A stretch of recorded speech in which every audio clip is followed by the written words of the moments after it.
सबसे पहले देखो न्यूक्लियोफाइल और बेस में डिफरेंस देखो। पूरे चैप्टर में न्यूक्लियोफाइल, न्यूक्लियोफिलिक एडिशन और इलेक्ट्रोफाइलिक एडिशन वगैरह ही है। फिलहाल तक तो इलेक्ट्रोफिलिक वाला भी जस्ट स्टार्ट हुआ था, लेकिन ये जो है न्यूक्लियोफाइल तक है। तो न्यूक्लियोफाइल और बेस में सबसे पहले डिफरेंस जानना है हमें। यहाँ देखो बहुत सारी चीज़ें लिखी हुई हैं। एंड सबसे पहले जो मेन डिफरेंस है वो ये है कि न्यूक्लियोफाइल जो होता है ना, वो एक पॉजिटिव नेगेटिव चार्ज स्पीसीज होता है, साथ ही साथ बेस भी नेगेटिव चार्ज स्पीसीज होता है। पर जो न्यूक्लियोफाइल है ना, वो क्या करता है, वो पॉजिटिव साइड्स पर जाता है, खुद ही जाता है। मतलब न्यूक्लियोफाइल खुद ही ट्रैवल करके पॉजिटिव साइड्स पर जाता है। इसीलिए जब न्यूक्लियोफाइल ट्रैवल करता है तो यहाँ हम नीचे देखते हैं कि न्यूक्लियोफाइल में जो है स्टेरिक हिंड्रेंस लगता है, बट बेस में नहीं लगता है। क्यों? क्योंकि बेस पर जो है ना, बेस पर या तो नेगेटिव चार्ज होता है या तो लोन पेयर होता है। अब ये जो है ना, बेस का क्या काम है, ये सिर्फ एसिड बेस में हम समझ सकते हैं, एसिड बेस में ही बेस का जिक्र आता है। तो बेस क्या करता है ना, H प्लस को लेता है। अब ये चाहे जाकर ले या फिर H प्लस इसके पास आए, यूजुअली हम ऐसे कंसिडर कर लेते हैं कि H प्लस इसके पास ही आता है। तो अब अगर H प्लस आ रहा है तो भैया इतना छोटू सा H प्लस कहीं बनेगा, तो कहीं भी स्टेरिक हिंड्रेंस नहीं लगता है। ठीक है। फिर ये क्या है, ये एक थर्मोडायनेमिक क्वांटिटी है, इक्विलिब्रियम वगैरह से कुछ यहाँ पर रिलेशन है एसिड बेस रिएक्शन का। और ये जो है ये अपना बेसिकली न्यूक्लियोफाइल जो है फिजिकली जाता है। एंड ये वाला जो है ये अपना काइनेटिक टर्म है। हाँ, ये काइनेटिक टर्म है। अब मैं देखो NH2 है और OH माइनस है, इसमें से R1 ही है, R2 है, और हम कह रहे हैं कि R1 ज़्यादा है। अब देखो R1 ज़्यादा कैसे हो गया, ये क्या है, एक न्यूक्लियोफाइल है। NH2 और OH माइनस दोनों ही एक न्यूक्लियोफाइल है। अब ये जो है न्यूक्लियोफाइल जाएंगे इस पॉजिटिव साइड्स पर। देखो यहाँ CH3 है, यहाँ Cl है। तो सिंस यहाँ पर इलेक्ट्रोनेगेटिविटी डिफरेंस की वजह से delta positive delta negative charge आ गया है, तो क्या करेंगे, ये NH2 यहाँ पर आएगा। अब ये NH2 यहाँ पर आएगा तो ये NH2 और OH माइनस में जो ईजिली यहाँ पर इलेक्ट्रॉन डोनेट करके बॉन्ड बना लेगा, वो ज़्यादा अच्छा अपना न्यूक्लियोफाइल जाएगा। यहाँ पर देखो वही चीज़ यहाँ पर अगेन है। यहाँ पर देखा जाए R1 R2 R3 में से न्यूक्लियोफिलिसिटी क्यों किसकी ज़्यादा है, सबसे ज़्यादा इसकी होगी। क्यों? क्योंकि ये आराम से जा सकता है, ये ज़्यादा स्टेरिक राउंड या फिर स्टेरिक हिंड्रेंस नहीं करेगा, ये बहुत ज़्यादा स्टेरिक हिंड्रेंस करेगा। एंड बेस में बेस का अगेन वही है कि यहाँ पर स्टेरिक हिंड्रेंस की कोई ज़रूरत नहीं होती है। बस यहाँ पर आपको क्या होता है, बेस में आपको नेगेटिव चार्ज की अमाउंट यहाँ पर वेरी कर सकती है कि कितनी ज़्यादा नेगेटिव चार्ज है उतना ही अच्छा वहाँ पर OH माइनस H प्लस आकर के लगेगा। ठीक है। अब अगला जो आता है वो है, देखो अब कह रहे हैं कि एक पीरियड में बेसिसिटी एंड न्यूक्लियोफिलिसिटी है द सेम ऑर्डर। मतलब ऐसे हॉरिजॉन्टली देखा जाए तो न्यूक्लियोफिलिसिटी और बेसिसिटी का ऑर्डर सेम होता है, लेकिन इसका कोई लाइन का सेंस नहीं समझ में आया। वैसे अगर देखें तो देखो इस पीरियड में जब बात करते हैं तो इलेक्ट्रोनेगेटिविटी बात करते हैं, और जब ऐसे डाउन द ग्रुप आते हैं तो हमेशा साइज के फैक्टर्स आते हैं। तो न्यूक्लियोफिलिसिटी में देखो, अगर हम कार्बन नाइट्रोजन और इसके बीच में देखें तो यहाँ पर सबसे लेस इलेक्ट्रोनेगेटिव है CH3 जो सबसे लेस इलेक्ट्रोनेगेटिव है, इसलिए क्या करता है, ये ट्रैवल करके जाता है एंड ईजिली इलेक्ट्रॉन डोनेट कर देता है। ये सब भी कर सकते हैं, लेकिन वो इसलिए CH3 ज़्यादा कर सकते हैं क्योंकि कार्बन के इलेक्ट्रोनेगेटिव इनमें से सबसे कम है। अभी एसिडिक ऑर्डर देखा जाए तो इसमें सबसे ज़्यादा एसिडिक ऑर्डर इसका है। क्यों एसिडिक ऑर्डर इसका है? क्योंकि H और I का जो बॉन्ड होता है ना, I बहुत बड़े साइज़ का होता है, H का साइज़ सब में सेम है। तो सिंस I बहुत बड़े साइज़ का नेगेटिव चार्ज आइटम है तो उतना अच्छे से पुल नहीं कर पाता, इसलिए H और I में H प्लस और I माइनस अलग हो जाते हैं। इसीलिए हम क्या कहते हैं, एसिडिक स्ट्रेंथ ज़्यादा है। और जब डाउन द ग्रुप आते हैं, कह रहा है न्यूक्लियोफिलिसिटी इंक्रीज़ होती है और बेसिसिटी डिक्रीज़ होती है। न्यूक्लियोफिलिसिटी इंक्रीज़ होने का मतलब क्या है, उसी ग्रुप में रह कर के नीचे आते हैं OH माइनस और S माइनस में। अब देखो ये दोनों सेम ग्रुप के हैं, ऊपर वाले का इलेक्ट्रोनेगेटिविटी ज़्यादा है, नीचे वाले का थोड़ा इलेक्ट्रोनेगेटिविटी कम है। तो जो है डोनेट ये ईजिली कर सकता है, इसलिए न्यूक्लियोफिलिसिटी बढ़ गई। एंड अगर बेसिसिटी की बात करें तो OH माइनस और SH माइनस में है। तो बेसिसिटी सिर्फ अमाउंट ऑफ नेगेटिव चार्ज पर डिपेंड करता है ताकि वो H प्लस को वहाँ पर बुला सके। तो OH माइनस ज़्यादा नेगेटिव चार्ज है, इसलिए यहाँ पर ये है। एंड अगर हम देखें बेसिसिटी में भी तो फ्लोरीन हाइड्रोजन सबसे ज़्यादा यही बुला सकता है H प्लस को, या फिर कह लो सबसे ज़्यादा रिएक्ट H प्लस साथ यही करेगा।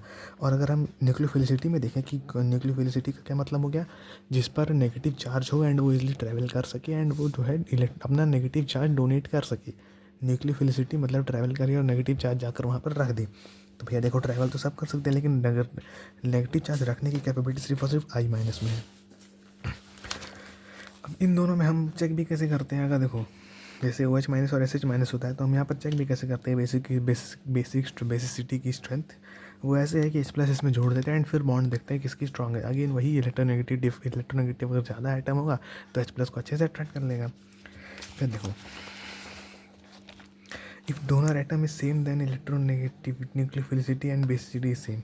डोनर एटम सेम मतलब कि ऑक्सीजन सेम है, यहाँ पर भी ऑक्सीजन सेम है। यहाँ पर कह रहा है कि तब न्यूक्लियोफिलिसिटी और बेसिसिटी सेम होगी। For same atom charge density जो है, देखो चार्ज डेंसिटी बढ़ेगी तो न्यूक्लियोफिलिसिटी तो बढ़ेगी ही बढ़ेगी। देखो हम बेसिसिटी वाले पे चल रहे थे कि बेसिसिटी बढ़ती है, एंड यहाँ पर हम कह रहे हैं कि न्यूक्लियोफिलिसिटी भी बढ़ती है।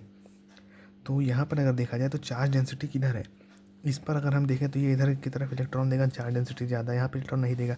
ये जो है ना, देखो ये हम एक बार कैसे कह सकते हैं कि ये इधर इलेक्ट्रॉन देगा, बट एक साथ ही बात ये भी है कि ये जो माइनस चार्ज है ना वो अंदर रेजोनेंस मार देगा, इसलिए यहाँ सबसे ज़्यादा हो गया। फिर यहाँ पर देखें तो ये भी रेजोनेंस मारेगा अंदर। यहाँ पर देखें तो ये जो नेगेटिव चार्ज है वो यहाँ रेजोनेंस मारेगा, इधर से इलेक्ट्रॉन थोड़ा इधर आएगा। यहाँ देखें तो ये फ्लोरीन खींच ही ले रहा है चार्ज को, यहाँ देखें फ्लोरीन भी खींच रहा है, ऑक्सीजन भी खींच रहा है, रेजोनेंस भी हो रहा है। तो स्टेबल इलेक्ट्रॉन नहीं देना चाहता है और वो इसलिए लेस रिएक्टिव हो जाता है। तो हम यहाँ पर अगर देखें तो सबसे ज़्यादा यही दे रहा है। फिर यहाँ पर देखिए तो NO2 लगा, NO2 मतलब कि इलेक्ट्रॉन अपनी तरफ ले लेगा माइनस आई, यानी कि यहाँ से चार्ज है वो कम कर देगा। यहाँ पर ये नॉर्मल होगा एंड ये जो है इलेक्ट्रॉन दे देगा, इलेक्ट्रॉन दे देगा मतलब यहाँ नेगेटिव चार्ज बढ़ेगा, नेगेटिव चार्ज बढ़ गया मतलब कि हाइड्रोजन को आराम से बुला सकता है, हाइड्रोजन को आराम से बुला सकता है, साथ ही साथ ये जा करके कहीं पर इलेक्ट्रॉन डोनेट भी कर सकता है, तो न्यूक्लियोफाइल का काम कर जाएगा। है बेसिकली दोनों सेम ही चीज़। हमारे कोर्स में बेस जो है वो इतना नहीं है, लेकिन न्यूक्लियोफाइल ही है। अब देखो कहीं कहीं अब ये बहुत इंपॉर्टेंट यहाँ से है कि देखो ये जो है ना नेगेटिव चार्ज न्यूक्लियोफाइल है और ये न्यूट्रल न्यूक्लियोफाइल है। ये न्यूक्लियोफाइल कैसे हो गया, यहाँ पर देखो अगर न्यूक्लियोफाइल का हम यही मान के चलें कि नेगेटिव चार्ज होता है तो ये तो नहीं होगा, लेकिन नहीं, न्यूक्लियोफाइल मतलब कि नेगेटिव चार्ज हो या फिर लोन पेयर हो। अब यहाँ पर OH माइनस पर माइनस है और H2O के O के पास लोन पेयर है। अब ये दोनों ही न्यूक्लियोफाइल है, लेकिन कहीं पर भी न्यूक्लियोफाइल की अगर कंपैरिजन आती है तो जो नेगेटिवली चार्ज न्यूक्लियोफाइल होते हैं वो हमेशा जो है न्यूट्रल से ज़्यादा होते हैं। एंड देखो नेगेटिवली चार्ज जो है न्यूक्लियोफाइल वो स्ट्रॉन्ग न्यूक्लियोफाइल है। अभी स्ट्रॉन्ग न्यूक्लियोफाइल आगे SN1 SN2 वगैरह मैकेनिज्म में बहुत काम आएगा। यहाँ पर देखा जाए तो यहाँ पर नेगेटिव चार्ज ये भी न्यूक्लियोफाइल ही है बेसिकली। इसको अगर है हटा दोगे एसिडिक रिएक्शन में हमेशा यही वाला एसिडिक हाइड्रोजन है, यही हटता है, तो अगर ये हटेगा तो ये भी वही बनेगा। यहाँ पर है लिथियम डाई आइसोप्रोपाइल एमाइड जो है ये नॉन न्यूक्लियोफिलिक बेस है। नॉन न्यूक्लियोफिलिक बेस का मतलब क्या हुआ, अब देखो बहुत ही इंपॉर्टेंट वर्ड है ये non nucleophilic base. Non nucleophilic मतलब ये न्यूक्लियोफाइल का कैरेक्टर नहीं दिखाएगा, बेस मतलब ये बेस का कैरेक्टर दिखाएगा। कैसे, देखो यहाँ पर है Li ये होता है अपना लिथियम डाई आइसोप्रोपाइल अमाइड।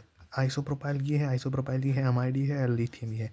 यहाँ पर क्या होता है ना कि ये जो ब्रेक होता है तो ये जो नेगेटिव चार्ज है ये क्या करता है, ये बेस प्रॉपर्टी दिखाने के लिए, यानी कि H+ को तो बुला लेता है, H+ अट्रैक्ट करता है, पर अगर हम कह दें कि भैया ये कहीं पर जाकर इलेक्ट्रॉन दे देगा तो ये नहीं हो पाएगा, क्योंकि ये कहीं जा ही नहीं पाता है, बहुत बड़े साइज होने की वजह से स्टेरिक इंडेंस आ जाता है। नॉन पोलर सॉल्वेंट में बड़े साइज वालों का रोला होता है। इसका क्या था नॉन पोलर सॉल्वेंट में, चलो इसका आई थिंक इससे है। अब देखो solubility in non polar solvent. Non polar solvent मतलब कि जिसमें कि कोवैलेंट बॉन्ड वाले जो है वो टूट जाएं, लेकिन आयोनिक बॉन्ड वाले उसमें नहीं टूटते हैं। तो अब NaF NaCl NaBr और Na। अब ये देखो NaF दोनों की इलेक्ट्रोनेगेटिविटी डिफरेंस है, मतलब देखो अब ये दोनों सेम ही पीरियड के ग्रुप हैं एंड हम जानते हैं कि इसमें और इसमें जो है आयोनिक बॉन्ड होती है, यहाँ पर मोर आयोनिक होती है। तो आयोनिक बॉन्ड ब्रेक करने के लिए बहुत पावर चाहिए, आयन से भैया चार्ज वाली पावर लगी हुई है, तो उसके लिए आयोनिक पावर ब्रेक करने के लिए बेसिकली ज़्यादा चार्ज चाहिए होता है, जो कि कोवैलेंट या फिर या फिर कह लो पोलर नॉन पोलर सॉल्वेंट में इतनी पावर नहीं होती है, पोलैरिटी नहीं होती, इतनी डायलेक्ट्रिक उनके पास नहीं होती है। अब यहाँ पर देखेंगे अगर NaI को भी देखेंगे तो ये भी काइंड ऑफ है आयोनिक की, लेकिन आई की साइज़ बहुत बड़ी होने के नाते ये कहीं ना कहीं कोवैलेंट की तरह बन जाता है। इसीलिए क्या कहते हैं, due to more size of I minus covalent character this is more rest of others, this is more covalent character इसमें जो है ज़्यादा होता है। अब यहाँ न्यूक्लियोफिलिसिटी भी हम कह सकते हैं इसी बेसिस पर कि न्यूक्लियोफिलिसिटी इन पोलर सॉल्वेंट कैसे हो जाएगी। क्या मतलब है न्यूक्लियोफिलिसिटी का, जो जा पाए यानी इलेक्ट्रॉन दे पाए, जाने को सब चल जाएंगे, इलेक्ट्रॉन देने को कौन दे देगा, I- ही दे पाएगा, फ्लोरीन नहीं दे पाएगा, बहुत ज़्यादा इलेक्ट्रोनेगेटिव वो बहुत ज़्यादा प्यार करता है इलेक्ट्रॉन से। फिर सॉल्युबिलिटी अगर पोलर सॉल्वेंट में देखा जाए तो भैया यहाँ देखो सिर्फ ये टूट रहा था, यहाँ ये सब टूटेंगे। अब ये जब सब टूट रहे हैं तो क्या होता है कि देखो जब ये NaF वाला टूटता है तो F नेगेटिव बनता है। F नेगेटिव पानी के जो मॉलिक्यूल्स है उसकी हाइड्रोजन के साथ ऐसा रिएक्ट करने लगता है, सॉल्वेंट और हाइड्रोजन में संबंध हो जाएगा, जिसके कार्बन वो अटैक ही नहीं कर पाता है कार्बन पर। अगेन वही पोलर प्रोटिक सॉल्वेंट हो यानी कि ऐसा H+ वाला, तो ये अपना फ्लोरीन जो है वो बिजी हो जाता है हाइड्रोजन के साथ, HF वगैरह मतलब मॉलिक्यूल्स के साथ। अगर पोलर प्रोटिक होता है क्योंकि hydrogen bonding he kind of ये बना रहा है यहाँ से, ठीक है। और अगर पोलर ए प्रोटिक सॉल्वेंट हो मतलब जिसमें हाइड्रोजन पे पॉजिटिव चार्ज वगैरह ना आ रहा हो, तो वहाँ पे क्या होता है कि रिवर्स हो जाता है एंड फ्लोरीन जो है वो इसको कोई रोक नहीं रहा है एंड ये जा कर के ईजिली न्यूक्लियोफाइलिसिटी दिखा सकता है। फिर देखो लीविंग ग्रुप, अब पूरा अब तक जितना मतलब न्यूक्लियोफाइल वाला रिएक्शन पढ़े हैं या फिर जितना भी क्वेश्चन अभी किए हैं, सब में जो लिविंग ग्रुप है सबसे अच्छा वो है आई माइनस। आई माइनस ही सबसे अच्छा लिविंग ग्रुप है एंड यही सबसे अच्छा न्यूक्लियोफाइल भी अब तक दिखा है। अब देखो एबिलिटी ऑफ लिविंग कैसे देखते हैं, पहली बात तो अगर दो का कंपैरिजन दिया है तो बॉन्ड लेंथ पे दिखेंगे, बॉन्ड लेंथ बॉन्ड स्ट्रेंथ में देखेंगे, नहीं होगा तो इलेक्ट्रोनेटिक डिफरेंस देखेंगे कि कौन ज़्यादा छोड़ सकता है। जैसे अब देखो यहाँ पर ये ETO नेगेटिव, ये क्या है, अपना न्यूक्लियोफाइल है, ये है अपना न्यूक्लियोफाइल, ये आके यहाँ पर अटैक करेगा। तो अब देखो RCl, ये R है ये Cl है, अब यहाँ पर अटैक करेगा इस वाले साइड पर। क्यों इस साइड पर हम क्यों अटैक करवा रहे हैं, क्योंकि यहीं से क्लोरीन निकलेगा एंड यहाँ पर जब पॉजिटिव बनेगा तो ये भी यहाँ पर आके अटैक करेगा। तो यहाँ पर यहाँ रखे क्या है, डाई मिथाइल फ्लोराइड जो भी है, ये DMF हमने यहाँ रखा है, तो हमको पता चला क्लोरीन यहाँ पर लिविंग एजेंट लिविंग ग्रुप है, मतलब जो निकल रहा है वही लिविंग ग्रुप हो गया। अब यहाँ पर आई निकल रहा है, यहाँ पर क्या होगा, यहाँ पर देखो जब यहाँ पर ये अटैक करेगा इस पर, यहाँ इस वाले कार्बन पर, तो ये NU यहाँ पर आके लगेगा, तो क्या होगा कि ये दोनों इलेक्ट्रॉन इस ऑक्सीजन पे आ जाएंगे। वैसे भी ऑक्सीजन पे जब प्लस चार्ज है तो ऑक्सीजन इलेक्ट्रॉन खींच ही लेगा बगल से, तो ये न्यूट्रल वाटर की तरह निकलेगा। फिर यहाँ पर न्यूक्लियोफाइल है, अब ये इस पे आएगा तो आगे यहाँ पर क्या निकलेगा, ये पूरा N2 गैस की तरह निकल जाएगा। अब देखो आई माइनस बड़े साइज़ पे पॉजिटिव नेगेटिव चार्ज जो है वहाँ पर, आई माइनस क्या होता है, बड़े साइज़ का होता है, तो नेगेटिव चार्ज की जो डेंसिटी है वो कम हो जाती है, तो वो स्टेबल रह सकता है। इसलिए आई माइनस जो है वो बहुत ही अच्छा लिविंग एजेंट लिविंग ग्रुप है।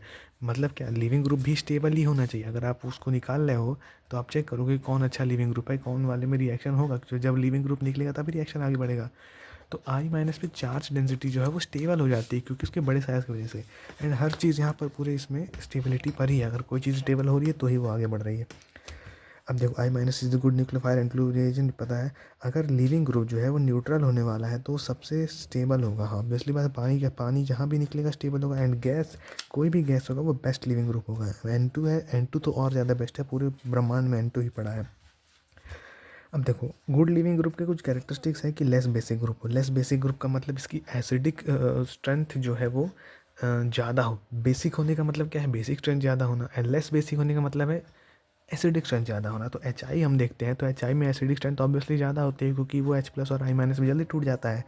फिर स्टेबल एनायन, ये तरीका है, स्टेबल एनायन होना चाहिए। अब देखो ऑब्वियसली यहाँ नेगेटिव चार्ज और बड़ा साइज़ जो है वो ईजिली स्टेबल हो जाता है, न्यूट्रल भी हो सकता है एंड गैसेस भी हो सकते हैं जो कि निकले। अब गुड बेस जो होगा वो अच्छा लिविंग ग्रुप होगा। अब यहाँ देखो भाई H+ और I- वाले से याद रखना है इसको।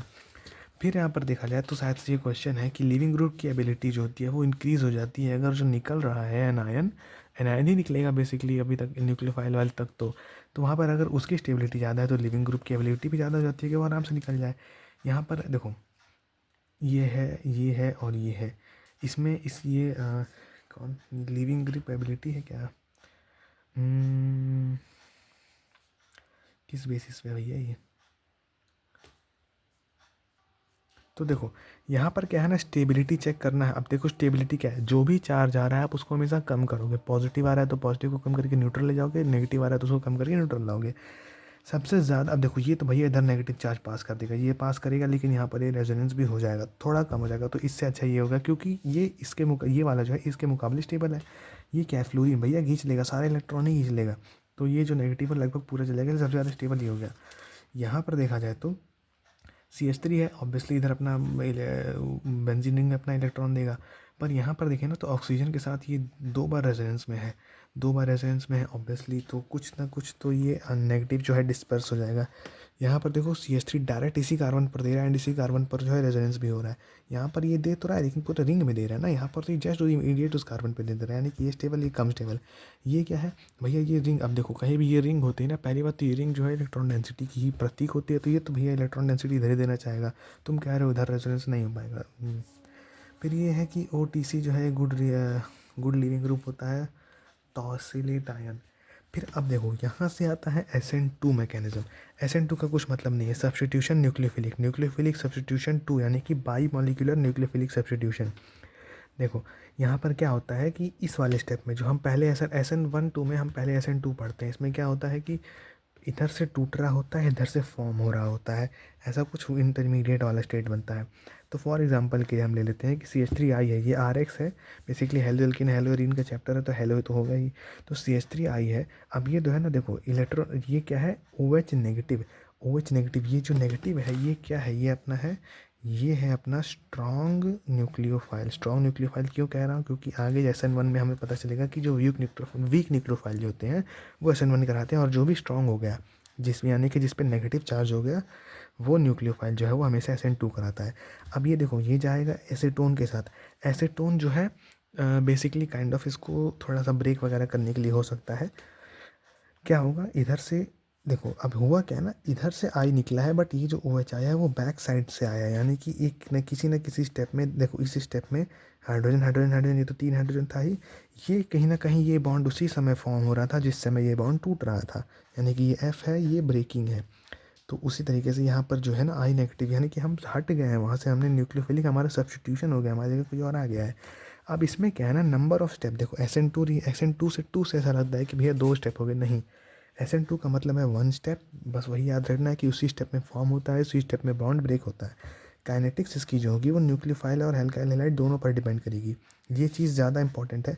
आई गेस SN2 क्यों है, 2 इसलिए है क्योंकि इसकी जो रेट है ना, यानी कि जो रेट होगी बेसिकली अगर हम इसको कॉन्सेंट्रेशन वगैरह दे दे तो इसका जो रेट होगा वो होगा nucleophile into the alkyl halide, इन दोनों पर ही डिपेंड करेगा, दोनों को बढ़ा दे तो बढ़ जाएगा रेट।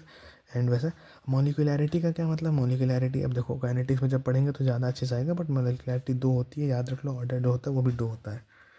ऑर्डर 2 तो आई गेस यहीं से हो जाएगा कि ऑर्डर 1 प्लस ऑर्डर 1 ऑर्डर 2 हो जाएगा। इसमें देखो इंटरमीडिएट कोई नहीं फॉर्म होता है, जैसे यही है कि देखो इंटरमीडिएट फॉर्म होना मतलब कार्बोकेटाइन या फिर कार्बोएनायन फॉर्म हो रहा, न्यूक्लियोफिलिक एडिशन करा रहे हैं तो कार्बोकेटाइन फॉर्म होगा क्योंकि प्लस पॉजिटिव साइड चाहिए होगी न्यूक्लियोफाइल को आकर बैठने के लिए, तो यहाँ पर कोई कार्बोकेटाइन नहीं फॉर्म हो रहा है SN2 में। फिर इसलिए यहाँ पर सिर्फ ट्रांजिशन स्टेट है ये वाला। फिर यहाँ नेगेटिवली चार्ज ट्रांजिशन स्टेट जो है अगर इलेक्ट्रॉन विड्रॉइंग ग्रुप स्टेबलाइज्ड है, इसका क्या मतलब है, यानी कि अगर कोई ऐसा ट्रांजिशन स्टेट बन रहा है जिसमें कि वो कंपाउंड जो है वो नेगेटिव चार्ज उस पर आ जा रहा है, तो अगर वहाँ पर इलेक्ट्रॉन विड्रॉइंग ग्रुप होगा यानी कि उस नेगेटिव चार्ज को अपनी तरफ खींचने वाला कोई ग्रुप होगा तो वो उसको स्टेबल करा देगा। नेचर ऑफ सॉल्वेंट क्या है, पोलर एप्रोटिक सॉल्वेंट है इसमें यूज़ हो रहा है। पोलर एप्रोटिक सॉल्वेंट क्यों यूज़ हो रहा है, देखो एसीटोन जो होगा ना वो भी पोलर एप्रोटिक कीटोन ही है, एसीटोन मतलब कि CH3CO ऐसा कुछ करके CH3CO CH3। अब ये क्यों है, क्योंकि हमें यहाँ पर इसको तोड़ना है। एप्रोटिक हम इसलिए ले रहे हैं, पता नहीं ले रहे हैं क्यों ले रहे हैं, इसका तो देखना पड़ेगा। इसको कर लेते हैं वाई, यानी कि इसको सर्च करके ChatGPT से यहाँ लिख लेंगे। फिर ये ग्राफ अगर हम देखें तो देखो पहले जो है CH3I जो है एक पर्टिकुलर एनर्जी पे था, फिर जब इसमें रिएक्शन हो रहा है तो ये जब रिएक्शन के बीच में यहाँ बनाता है तो देखो इसमें 1 2 3 4 5 काइंड ऑफ 5 बॉन्ड बन रहे हैं, इसलिए इसकी एनर्जी जो है बहुत हाई हो जाती है, यानी कि बेसिकली इसकी एक्टिवेशन एनर्जी है। जैसे ही ट्रांजिशन स्टेट को छू करके नीचे आता है यानी कि फाइनल प्रोडक्ट बनता है, भैया ये वाला जब प्रोडक्ट बनता है तब इसकी एनर्जी हो जाती है कम, एंड और कम हो जाती है, यानी कि इससे स्टेबल प्रोडक्ट ये है। एनर्जी कम होना ऑब्वियसली स्टेबिलिटी की तरफ जाने का मतलब होता है। अब देखो इसकी स्टीरियो केमिस्ट्री के बारे में बात करते हैं। हाँ, स्टीरियो केमिस्ट्री मतलब क्या, वही कि कितना मतलब कहाँ तक आ रहा है,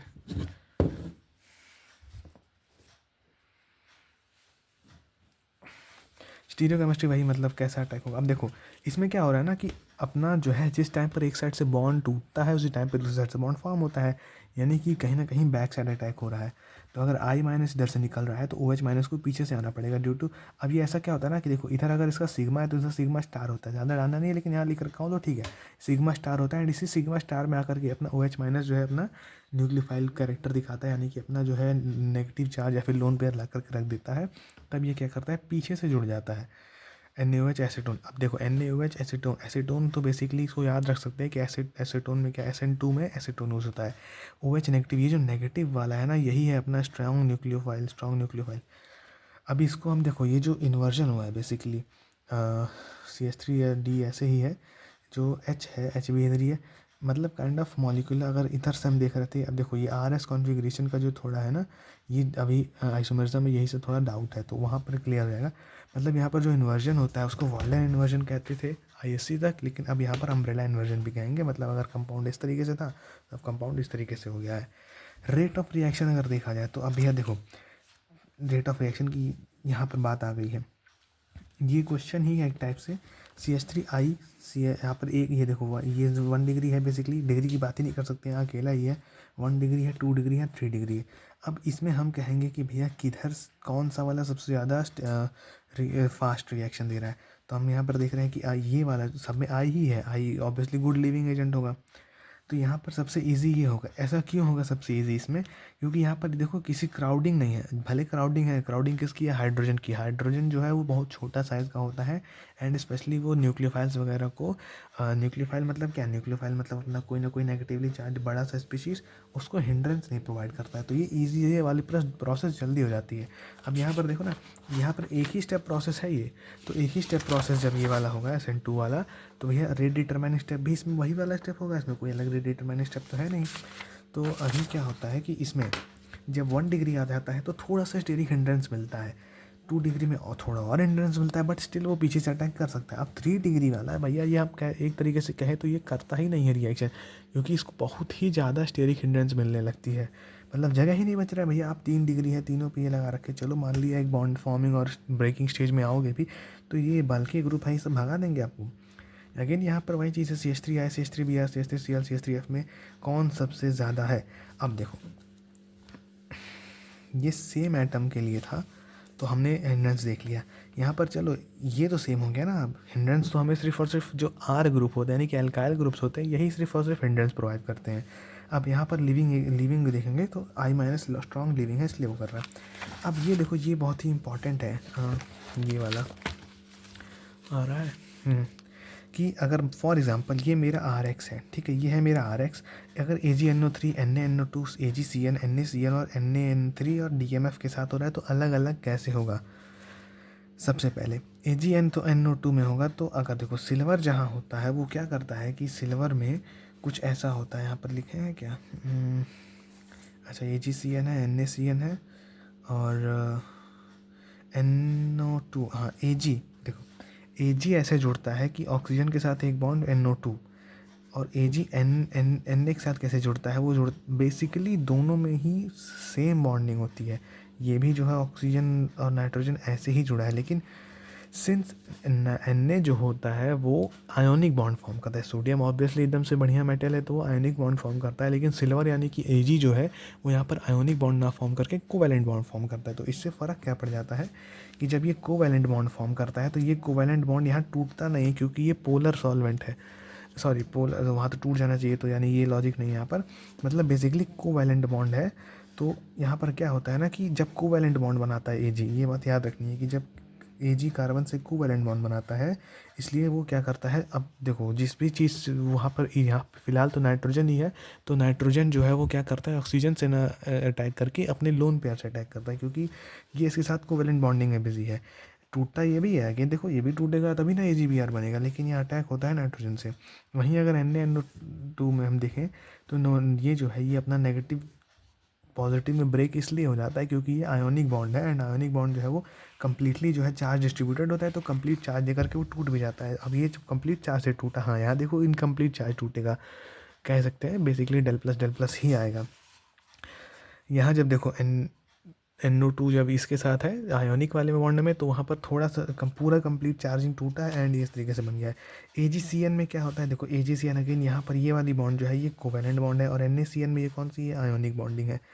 अब ये कोवैलेंट बॉन्डिंग में बस एक बात याद रखनी है कि कोवैलेंट बॉन्डिंग में आप डायरेक्ट उस बॉन्ड को नहीं तोड़ सकते, क्योंकि वहाँ पर चार्ज उतना नहीं था। आयोनिक बॉन्ड में यहाँ पर चार्ज था, देखो वही बात क्लियर हो गई कि आयोनिक बॉन्ड में यहाँ पर चार्ज था, तो आपने तोड़ दिया, Na प्लस हो गया अलग, Cl माइनस अलग हो गया, तो कार्बन नेगेटिव से अटैक कर सकता है यहाँ पर, एंड कार्बन यहाँ पर नेगेटिव से ही अटैक करेगा। लेकिन अगर आप देखो यहाँ पर, तो जो AgCN है ना, अब AgCN में Ag और C के बीच में कोवैलेंट बॉन्डिंग है, तो सिंस कोवैलेंट बॉन्डिंग है तो पूरा चार्ज तो प्रेजेंट है ही नहीं इसके पास, पूरा कंप्लीट चार्ज किसी एक पे भी नहीं है कि ब्रेक हो जाए, सब दोनों पे डेल है, चाहे Ag हो चाहे CN पे C पे हो। तो होता क्या है कि नाइट्रोजन जो अपने लोन पेयर से अटैक करता है, लोन पेयर से अटैक करने के बाद जो है फिर वहाँ पर चार्ज डिस्ट्रीब्यूशन होता है, तब Ag टूटता है, AgBr बनाता है। एंड सिंस ये नेगेटिव जो है, अब देखो CN जो है ना, CN नेगेटिव SN2 से आएगा, यहाँ पर सभी SN2 से ही आ रहे हैं बेसिकली अभी। तो देखो यहाँ पर वही चीज़ लिखा हो कि Na वाला आयोनिक बॉन्ड बनाता है, दैट्स वाई उससे अटैक होता है। यहाँ पर मैं लिख लेता हूँ, नो कंप्लीट चार्ज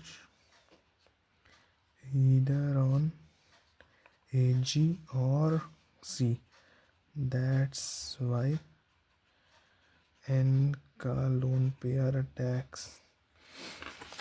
ठीक है, फिर यहाँ पर एक क्वेश्चन है आई गेस, हाँ क्वेश्चन है एंड काइंड ऑफ और अच्छी चीज़ है।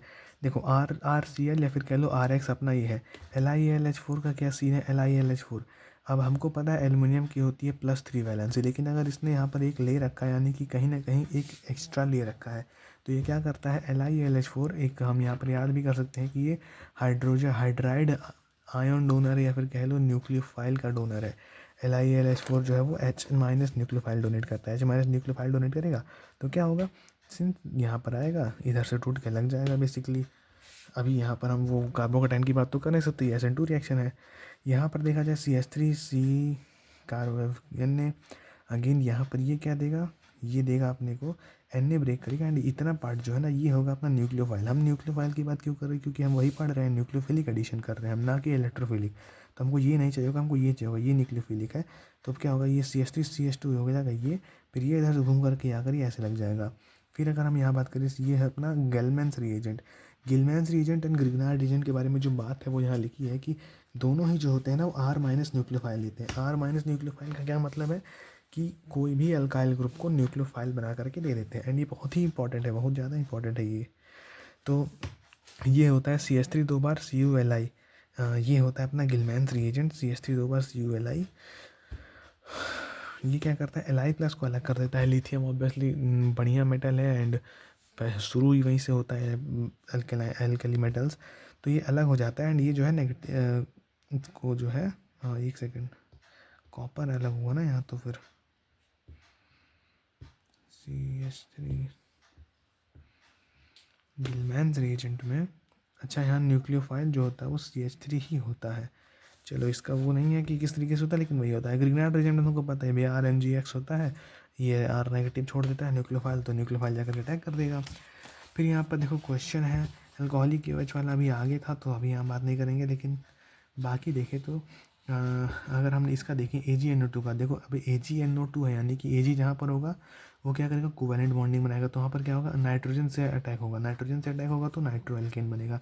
C का हो गया 4, C का हो गया 4, C का हो गया 4। देखो अब इसमें क्या है, और हम देखें अगर तो ये है CH3COAg, अगेन Ag जो है वो ऑक्सीजन के साथ जुड़ा हुआ है। तो अब देखो इसका ये वाला इम्पोर्टेंट भी था कि 1 ब्रोमोपेंटीन ये है, रिएक्ट विद ये CH3COAg वाला, ये कैसे होगा, COOCH3COAg, हाँ ये कहीं ना कहीं इसका स्ट्रक्चर रहा होगा इसका वाला ये। फिर क्या होता है कि यहाँ पर ये Ag की बॉन्ड ब्रेक होगी, क्योंकि ये इलेक्ट्रोनेगेटिव एटम के साथ जुड़ा हुआ है, हाईली इलेक्ट्रोनेगेटिव एटम के साथ, काइंड ऑफ ऐसे समझ सकते हैं। तब ये जाकर कैसे बना है, यानी कि जो ये वाला होगा CH3COAg वाला, वो क्या बनाएगा, यहाँ पर ये हट जाएगा एंड इस साइड से ये आगे लग जाएगा तो एस्टर बनाएगा, तो ये एस्टर जाएगा, यानी कि डी का दूसरा ये वाला डी वाला है अपना, एंड आई गेस यही वाला आंसर भी है।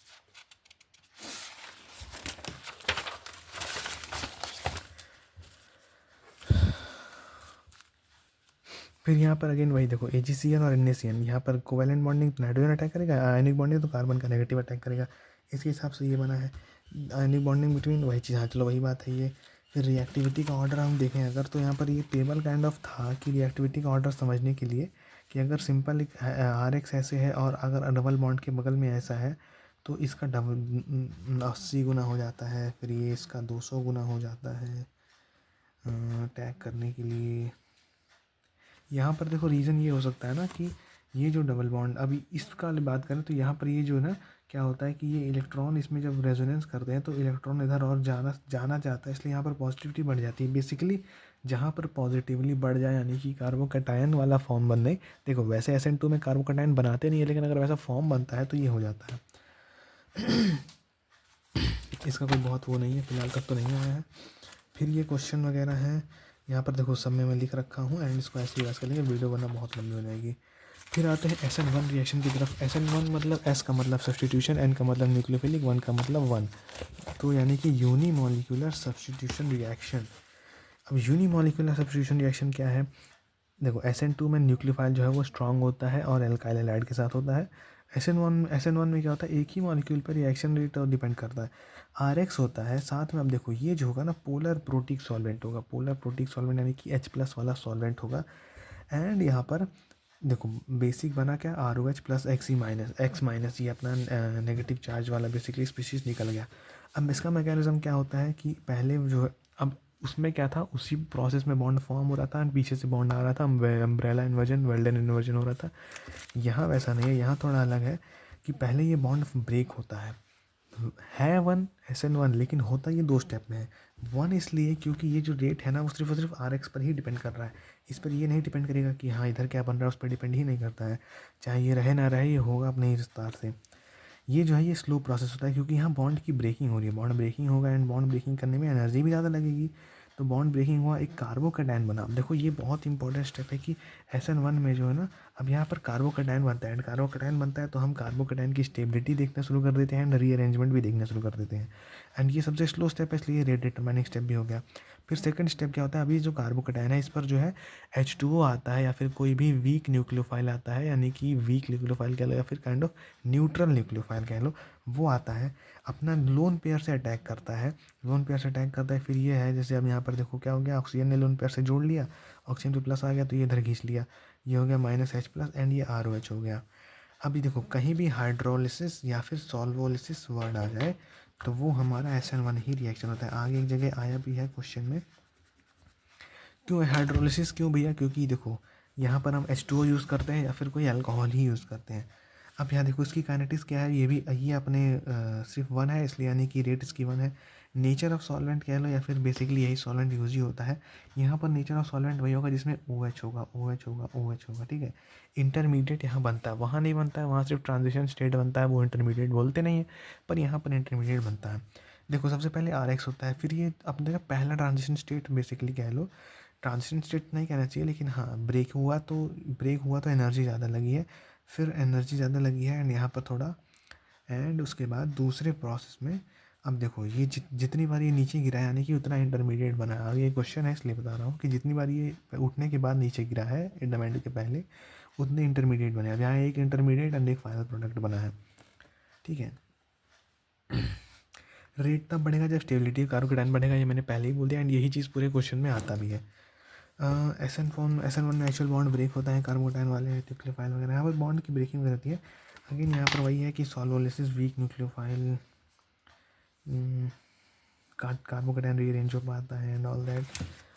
फिर यहाँ पर रेट ऑफ SN1 रिएक्शन अगर देखें तो रेट ऑफ SN1 सिर्फ इसी पे डिपेंड करता है टूटने पर ही, क्योंकि यही एक अपना स्लो स्टेप है, जितना अच्छे से ये टूट रहा है उतना अच्छे से होगा। अब यहाँ देखो ये क्या है, कार्बोकैटायन बन सकता है, ये भी बन सकता है, ये भी बन सकता है, ये भी।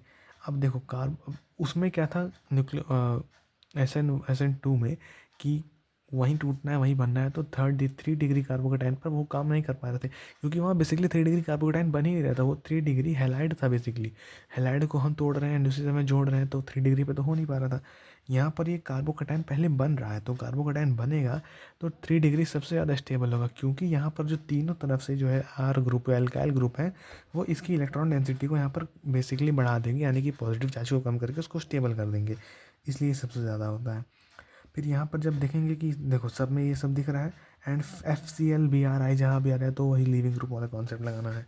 फिर ऑर्डर ऑफ रिएक्शन का ये कुछ क्वेश्चन था कि 1 डिग्री 2 डिग्री 3 डिग्री, अब 3 डिग्री है यहाँ पर ये, तो यहाँ पर आप क्या करोगे, पहले कार्बोकैटायन ही बनाओगे, आप यहाँ SN2 पे कर ही नहीं सकते, ठीक है। एंड H2O और एसीटोन जहाँ दिख जाए, देखो एसीटोन वहाँ भी था तो एसीटोन आई गेस यहाँ थोड़ा ऐसे नॉर्मली यूज़ करते हैं, लेकिन अगर H2O कोई भी alcohol C2H5OH CH3 CH4OH CH3OH दिखे तो वो हो गया अपना SN1 रिएक्शन। फिर यहाँ पर आता है कैटालिसिस। कैटालिसिस का मतलब है बेसिकली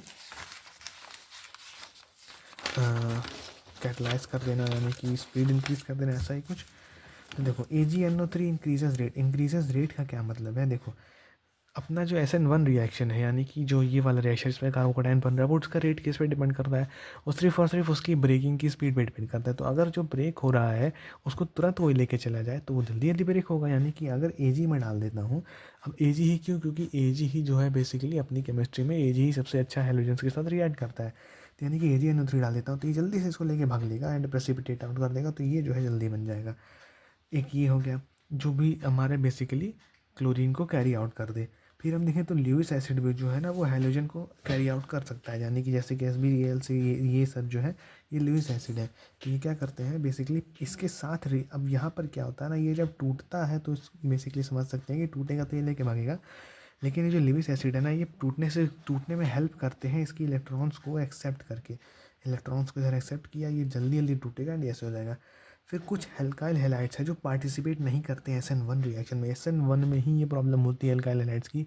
एंड ये बात याद रखना है कि आप क्यों ऐसा हो रहा है, SN1 में ही क्यों हो रहा है, क्योंकि यहीं पर जो है अपना कार्बोकैटायन बन रहा है, इसीलिए SN1 में ही ये प्रॉब्लम होती है कि ये जो कुछ कार्बोकैटायन से कुछ हेलाइड्स हैं वो कार्बोकैटायन नहीं बनाते हैं।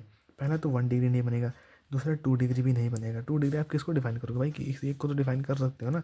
ये हम कह देंगे, ये भी तो कह सकते हैं कि ये कार्बन 1 डिग्री है, क्यों भैया ये 2 डिग्री थोड़ी है, बेसिकली दोनों 1 ही डिग्री है। फिर आप किसी डबल बॉन्ड वाले पर प्लस नहीं दे सकते, कभी नहीं दे सकते। फिर आप डायरेक्ट बेंजीन पर भी कभी प्लस नहीं दे सकते।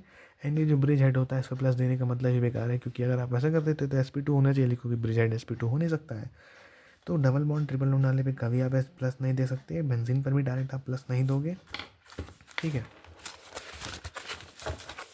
फिर यहाँ इसकी स्टीरियो केमिस्ट्री देखा जाए तो यहाँ पर क्या होता है बेसिकली, यहाँ पर अब जैसे कि ये बॉन्ड टूटा, कार्बोकैटायन बना, फिर ये अब कार्बोकैटायन जो का ये प्लेनर कार्बोकैटायन हो जाता है, तो ये ऊपर से भी आकर लग सकता है, नीचे से भी यहाँ पर लग सकता है। तो यहाँ पर थोड़ा RS और इसका वाला जो है रेसिमिक मिक्सचराइजेशन का है, तो ये जब RS वाला पढ़ेंगे तब ये थोड़ा समझ में आएगा, ठीक है। बाकी यहाँ पर वही है कि रेसिमिक मिक्सचर बनता है SN1 रिएक्शन में। SN2 में हमने ऐसा कुछ नहीं देखा, वहाँ सिर्फ वेल्डेन इन्वर्जन या फिर अम्ब्रेला इन्वर्जन हो रहा था। SN1 में यहाँ पर थोड़ा रेसिमिक मिक्सचर वगैरह बन रहा है, रेसमाइजेशन होता है। फिर यहाँ पर आता है कुछ क्वेश्चन, जो कि अब यहाँ पर क्वेश्चन इसमें एक्सप्लेन करूँगा तो बहुत लंबा हो जाएगा, क्योंकि अभी ये जाना है, ज़्यादा एक्सप्लेन कर दिएगा शुरू में।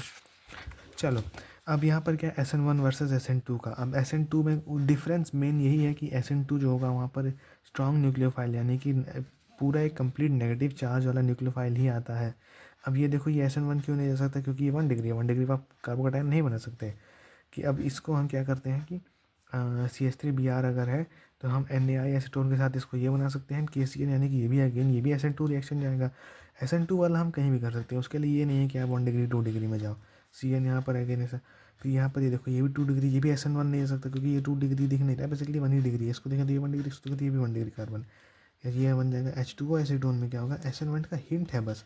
हिंट बस का क्यों मतलब है, क्योंकि भैया SN हिंट इसलिए हम लिख रहे हैं ना, क्योंकि ये कर ही नहीं सकता, 2 डिग्री है, स्टेबल ही नहीं होगा, तो यानी कि इसकी रिडक्शन होगी। अब यहाँ पर अगर देखें तो ये क्या होगा, अगर ये कार्बन जो है ना, ये कार्बन हो गया अपना 1 डिग्री कार्बन, ये भी हो गया।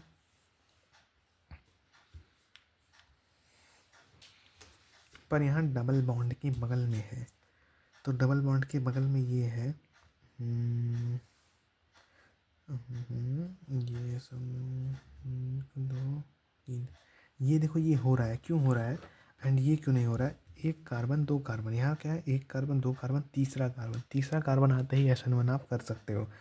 तो यहाँ SN1 हमें कैसे पता चला, देख के हमें कैसे पता चला भाई SN1 ही करना है, OH से पता चल रहा है। ये जो आपका नेचर है या फिर कह लो बेसिकली आपका जो सॉल्वेंट ही है ना, न्यूक्लियोफाइल जहाँ से आ रहा है वही आपको बता रहा है कि OH जहाँ आ गया, पानी में भी ऐसे ही हो रहा था, OH आ गया तो OH नेगेटिव एंड C2 नहीं, अब OH आया है तो हम ये नहीं है कि OH देखते OH लगा दिया ना, गलत है। OH आया यानी कि आप इसको SN1 के थ्रू ले जाओ, आप SN1 के थ्रू ले जाओगे, पहले इसको हटाओगे, यहाँ पर प्लस चार्ज आएगा, प्लस चार्ज आ गया इस पर कार्बन पर। अब आप इसमें जो है ना, ये देखो इसमें जो है जो आपने नेगेटिव H निकाला है, नेगेटिव बेसिकली नेगेटिव Br यहाँ पर निकाला है, वो नेगेटिव Br कहाँ गया, वो जाएगा इसके साथ एसिडिक रिएक्शन करेगा, ऐसा सोच सकते हैं। वैसे यहाँ पर कंपल्सरली एसिडिक कर नहीं रहा है, लेकिन इसको पॉजिटिव नेगेटिव में आपको ब्रेक करना है। तो C2H5 प्लस तो कभी होता नहीं है, R जो है वो नेगेटिव में ही रहता है। तो अब यहाँ पर क्या होता है ना, ये OET एंड OET हम हर जगह देखते हैं, तो ये बात बस याद ही रहे तो भी ठीक है कि OET या फिर OMe ये बनता है। OMe OET आकर इस पॉजिटिव चार्ज पर आके लग जाता है न्यूक्लियोफाइल, और ये बन जाता है। अब देखो अगर हम C2H5OH की जगह OK ले लें तो हम क्या करेंगे कि ये कौन सी रिएक्शन के साथ जाएगा। अब देखो यहाँ OH था, यहाँ OK है, हाइड्रोजन का आप कह सकते हो कि जब OH होता है तो वो SN1 ही जाता है, लेकिन OK हो गया तो ये कंप्लीट चार्जेस डिस्ट्रीब्यूट हो जाएंगे, पॉजिटिव चार्ज कार्बन K पे, नेगेटिव चार्ज O पे। तो जब ये चार्जेस कम्प्लीटली स्प्लिट हो गए हैं तो क्या हो गया, अब देखो चार्ज कम्प्लीटली स्प्लिट यानी कि एक complete negative charge nucleophile. Complete negative charge nucleophile का मतलब है स्ट्रॉन्ग न्यूक्लियोफाइल। स्ट्रॉन्ग न्यूक्लियोफाइल का मतलब है SN2 रिएक्शन। कुछ नहीं, उस SN2 रिएक्शन में करना कुछ नहीं, बेसिकली लगाना उसी पोजीशन पर, बनेगा काइंड ऑफ वैसी ही चीज़, बस रिएक्शन आपको पता होना चाहिए कि ऐसे प्रोसीड कर रहा है। अब देखो ये सब कुछ क्वेश्चन है आई गेस, नहीं क्वेश्चन यहाँ से ये वाले क्लियर लगे। इसमें क्या है, इसमें देखो अब यहाँ पर ये है, अगर मैं इसको ब्रोमीन को हटाता हूँ तो ये कार्बन पर प्लस आएगा। ये कार्बन पर प्लस आने का क्या मतलब है, अगर हम इसको देखो, अब यहाँ OH के साथ है तो ये क्या SN1 का हिंट दे रहा है, बट यहाँ पर कह दिया कि नो रिएक्शन होगा ही नहीं, क्योंकि कार्बन हटाकर कार्बोकैटायन नहीं बन पाएगा, Br हटाकर कार्बोकैटायन नहीं बन पाएगा, क्योंकि बगल में डबल बॉन्ड है। एंड ये चीज़ हमने पीछे भी देखी थी कि किसी भी डबल बॉन्डेड कार्बन के जस्ट बगल में आप कार्बोकैटायन नहीं बना सकते। यहाँ पर आप SN2 रिएक्शन कर सकते हो कि आप सिंपली उसको हटाओ एंड उसी समय लगा दो। ऑब्वियसली ये हो सकता है KOH के प्रेजेंस में। यहाँ पर भी ये चीज़ वही है कि क्लोरीन हटेगा MeOH और AgNO3। AgNO3 मतलब कि Ag तो पहले ही बात आया है इसको लेने। Ag1 देखो यहाँ लिखा है कि Ag1O3 वगैरह Ag सॉल्ट अगर किसी भी इलेक्ट्रोनेगेटिव मतलब इलेक्ट्रोफाइल न्यूक्लियोफाइल के साथ आ रहा है तो अटैक नहीं करेगा, बस जो भी बन रहा है उसको लेके निकल जाएगा, बेसिकली जो नेगेटिव चार्ज होगा। तो यहाँ पर Ag क्या करता है, AgCl को निकल लेता है, NO3 बचता है। NO3 अब यहाँ पर NO3 अटैक नहीं करेगा, ये पूरा ही स्पीसीज अटैक नहीं करता है। अटैक क्या करता है, ये करता है MeOH। अब MeOH हम ऐसा नहीं करेंगे कि Me को अलग तोड़ दे OH को अलग, नहीं, MeO अलग होता है और H अलग होता है। MeO आकर यहाँ लग जाएगा, फिर ये जो इन्वर्जन कॉन्फ़िगरेशन है मतलब बेसिकली पीछे से अटैक करने वाला आगे से अटैक करने वाला वो है। कार्बोकैटायन बना है यहाँ पर, कार्बोकैटायन बना एंड OH है ना, OH जो है ना, OH जो अपना है, OH हमको हिंट कर रहा है कि ये जो है ये SN1 रिएक्शन है। फिर SN2 प्राइम और SN2 एराइल का रिएक्शन। SN2 प्राइम जो है वो थोड़ा सा बढ़िया चीज़ है कि देखो, हम कह रहे थे कि यहाँ पर आप जब देखो कि डबल बॉन्ड कार्बन के बगल में कोई कार्बन हो, आप वहाँ पर जो है कार्बोकैटायन नहीं बना सकते। तो यहाँ पर 1 डिग्री हम यहाँ पर ये 1 डिग्री कार्बन हो गया, तो यहाँ पर अगर हम Cn नेगेटिव से करा रहे हैं, Cn नेगेटिव आकर के यहाँ लग सकता है SN2 रिएक्शन, नहीं, SN2 में 3 डिग्री पे न्यूक्लियोफाइल नहीं लगता है। क्यों नहीं लगता है, ऑब्वियसली SN2 में टूटते हुए साथ में बनता है, क्योंकि इंटरमीडिएट में 6 बॉन्ड फील आता है। और जब 3 डिग्री एलाइड और 3 डिग्री वाला कार्बन एलाइली को, हाँ अब ये देखो, ये तो सिंपल हो गया क्योंकि ये 1 डिग्री था, लेकिन ये 3 डिग्री हो जाएगा। तो अगर हम सिर्फ SN2 रिएक्शन यहाँ देखेंगे तो वो नहीं होगा। क्यों, क्योंकि भैया 3 डिग्री में पीछे से लगते हुए सामने से निकल नहीं सकता है। लेकिन अगर हम ये चीज़ यहाँ नोटिस कर लें कि जब ये ना ऐसा एलाइलिक कार्बन के बगल, जस्ट एलाइलिक कार्बन मतलब कि ये जो एलाइलिक कार्बन का मतलब ही होता है जो कि डबल बॉन्डेड कार्बन के बगल में हो। तो जब डबल बॉन्डेड कार्बन के बगल में होता है एंड वहाँ पर स्ट्रॉन्ग न्यूक्लियोफाइल यानी कि नेगेटिव वाला आता है, तो SN2 रिएक्शन कर सकता है, लेकिन वो प्राइम में, अपनी प्राइम में जाकर ही ये कर पाएगा। उसका प्राइम तब आता है जब डबल बॉन्ड के बगल में बैठ जाए। तो ये क्या करता है, इस पर अटैक करता है, ये डबल बॉन्ड यहाँ से अटक के आता है, ये जब डबल बॉन्ड यहाँ से अटक के आता है तो ये ब्रोमीन को भगा देता है। होता अल्टीमेटली वही है, बट अटैच होने की जगह बदल जाती है। ठीक है, तो ये बहुत इंपॉर्टेंट है कि प्राइम में जाता है तब जब बगल में डबल बॉन्ड बैठा हो, तब वो ऐसा अपने प्राइम में पहुंच जाता है एंड ऐसा काम कर देता है। फिर SN1 रिएक्शन अगर आप यहाँ पर देखें तो ऑब्वियसली यहाँ पर वो पॉजिटिव बन सकता है, SN1 की तरफ जा सकता है। चलो फिर SN2 एरोमेटिक सब्स्टिट्यूशन वाला क्या है, इसमें क्या है कि देखो आप डायरेक्ट एक्स यानी कि डायरेक्ट हैलोजन अगर बेंजीन रिंग पे है तो वो न्यूक्लियोफाइल अटैक नहीं कर सकता due to so much negative. यानी कि अगर अगर अगर कोई हैलोजन डायरेक्टली अपने बेंजीन पर लगा हुआ है तो उस पर न्यूक्लियोफाइल अटैक नहीं कर सकता भैया। ऑब्वियसली इतना नेगेटिव चार्ज यहाँ पर पहले ही बेंजीन या फिर कोई भी रिंग बना रखा है, आप नेगेटिव होकर आ कैसे पाओगे, तो रिपल्स हो जाओगे। तो क्या करता है, so to do this we somehow need to reduce the electron density. हाँ, किसी न किसी तरीके से यहाँ पर इलेक्ट्रॉन डेंसिटी हमें करना होगा, कम करना होगा। तो कम करने के लिए हम क्या करते हैं, इलेक्ट्रॉन विड्रॉइंग ग्रुप का यूज़ करते हैं। अब ये क्या होता है, इलेक्ट्रॉन विड्रॉइंग ग्रुप रेजोनेंस के थ्रू अपने ऑर्थो और पैरा पोजीशंस पर से इलेक्ट्रॉन ज़्यादा कम कर देता है। मेटा पे ऑब्वियसली नहीं इफेक्ट ही नहीं होता इलेक्ट्रॉन विड्रॉइंग का। एंड तब क्या होता है, न्यूक्लियोफाइल जो है वो आकर अटैच कर सकता है क्योंकि वहाँ इलेक्ट्रॉन डेंसिटी थोड़ी कम हो चुकी है। यहाँ पर यही चीज़ है। अब देखो ये पूरा जो है वो रेजोनेंस में समझाया हुआ है, लेकिन अब यहाँ पर इस क्वेश्चन से हम देख सकते हैं फ्लोरीन क्लोरीन ब्रोमीन आयोडीन है ये, ठीक है।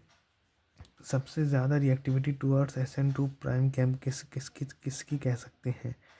तो SN2 prime nucleophilic substitution reaction के लिए हम क्या करते हैं, कार्बोकैटायन बनते हैं, ऑब्वियसली कार्बोकैटायन बनने के लिए होता ही है। तो अब यहाँ देखो NO2 सब अपनी तरफ है। This carbocation is more stable, I negative और फ्लोरीन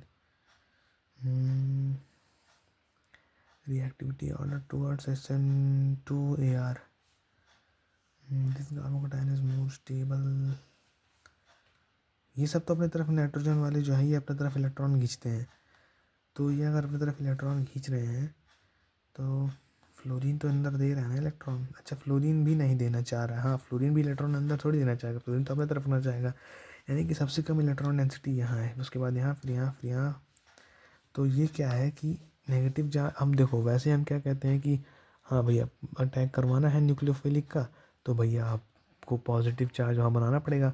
तो ऑब्वियसली बात है, पॉजिटिव ही तो हम बना रहे हैं। नाइट्रोजन अपनी तरफ खींच रहा है, फ्लोरीन अपनी तरफ खींच रहा है, यहाँ ज़्यादा पॉजिटिव है। यहाँ सब में देखो नाइट्रोजन बराबर खींच रहा है, फ्लोरीन अपनी तरफ ज़्यादा खींच रहा है, थोड़ा कम, ये थोड़ा उससे कम, ये थोड़ा उससे कम, तो ऐसे हो रहा है। यहाँ पर देखें तो अब देखो ये NO2 जो है, अब इस पे देखो बहुत इंपॉर्टेंट बात है कि जो भी होगा ना, अब ये मेटा और था, ये सॉरी, और ये फ्लोरीन है क्या भैया, उल्टा हो गया क्या? इधर से देखते हैं ना, ऑर्थो मेटा पैरा, जो पैरा पोजीशंस पर होता है या फिर ऑर्थो पोजीशंस पर होता है वही जो है आगे निकलता है। यहाँ देखेंगे तो ortho para Meta, ortho ortho Meta para.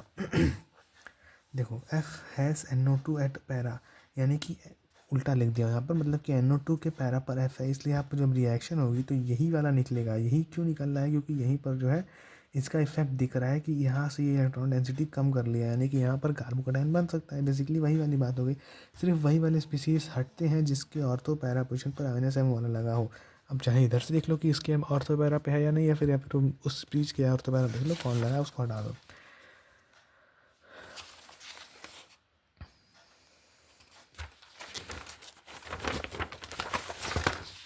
फिर यहाँ पर वही चीज़ अगेन है कि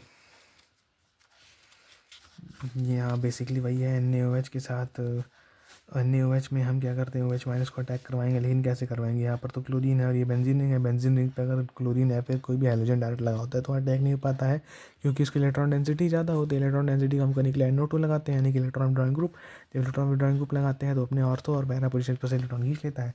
सिंस ये इसके और पैरा पर है तो यहाँ पर आकर लग जाएगा। जैसे अभी देखो NO2 इसके ऑर्थो पर है और यही इसके पैरा पर है, तो और अच्छे से यहाँ लग जाएगा। यानी कि यहाँ थोड़ा कम रिग्रेस एनवायरमेंट, यानी कम टेम्परेचर चाहिए होगा। यहाँ पर 400 तक ज़्यादा, 300 चाहिए रहेगा। यहाँ इसके और तो इसके और तो इसको पैरा, यहाँ तो बहुत ज़्यादा होगा तो भैया वार्म वाटर में हो जाएगा। यही होता है अपना पिक्रिक एसिड। फिर यहाँ पर कुछ क्वेश्चन है जो कि ऐसे ही देख लेंगे, यहाँ पर इसकी मेन जरूरत नहीं है। एलिमिनेशन रिएक्शन वाला होने से पहले ये है अपना फिंकरस्टीन रिएक्शन और ये स्वार्ट्ज रिएक्शन। हमने पीछे भी देखा था, मतलब अभी तो बोला नहीं हो कि क्लोरीन और ब्रोमीन का ही हम सिर्फ और सिर्फ जो है RX में यूज़ कर रहे हैं या फिर बना रहे हैं पीछे। डायरेक्टली हम ना ही तो बेसिकली RF बना सकते हैं, ना ही RI बना सकते हैं। RI के केस में क्या होता है, वो रिवर्सिबल रिएक्शन रहता है, और RF के केस में भड़ाका हो जाता है। तो RI बनाने के लिए क्या करते हैं, ClBr तो बन सकता है तो उसको लेते हैं, एसीटोन के साथ NaI में मिक्स करते हैं, ये बन जाता है। यहाँ पर भड़ाका हो जाता है स्वार्ट्ज रिएक्शन में। तो हम स्वार्ट्ज रिएक्शन करते हैं, कोई भी मेटालिक फ्लोराइड ले लेते हैं, AgF ले लें चाहे HgF2 ले लें, एंड ये क्या करता है, ये भी अपने जो क्लोर RCl और RBr है इनमें से जो है ये अटैक करके इसे बनवा लेता है। फिर ये एलिमिनेशन रिएक्शन का है, इसका भी कल होगा।